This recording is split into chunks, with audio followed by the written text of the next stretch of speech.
Guys, may hapon ninyo. So, brown out diri. Magsigimig brown out diri sa Amoa Negros Oriental. Di ko alam kung anong nangyari. Unsay nahitabuan ni basta mo currently magsig off sa usa ka adlaw halos kaupat. Onya kay inig balik sa kuryente kay 10 minutes inana 5 minutes mo balik ra pod siya. Atong mga appliances naguba gyud. So, di ko alam kung dahil sa init ba ni siya kay sobra gyud ka init diri, guys. Tingnan niyo, pakita na ko niyo ang gawas. Tingnan niyo. Grabe ka init, oh. Tingnan niyo, oh. Grabe ka init, guys. Di ka pwedeng maglakad-lakad diyan kay kita niya naman, oh. Buti nga may hangin dito sa among probinsya bisag init. Kaya hindi masyadong kuan yung mga hayop diri ka luoy kayo. Diri hindi ko alam kung ano man ni diri.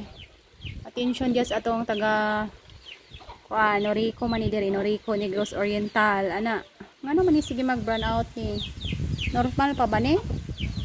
Normal pa ba ang among burn out nga sa usa ka adlaw kaupat?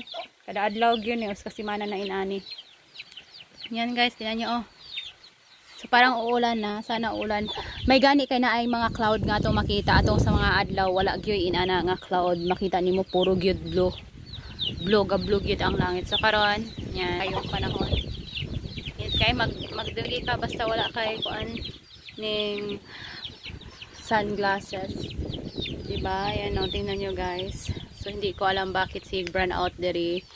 Pero may gani ron kay nanay hangin, dili ta kayo maputan sa sulod sa balay.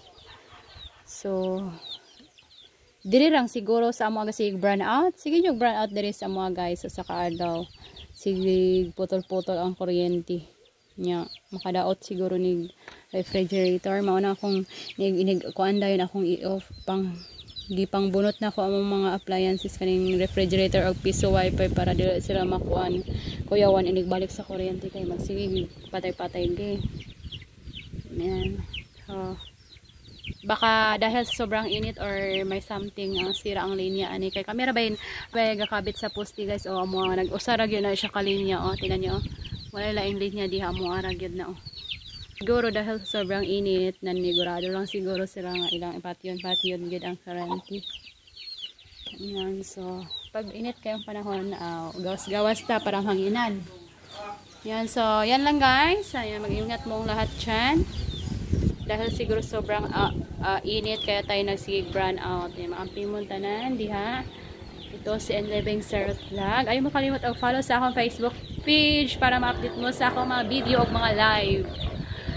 Ayaw po mo kalimut og comment o pwede po ninyong i-share kung gusto nyo ang aking mga video dito sa Bukid.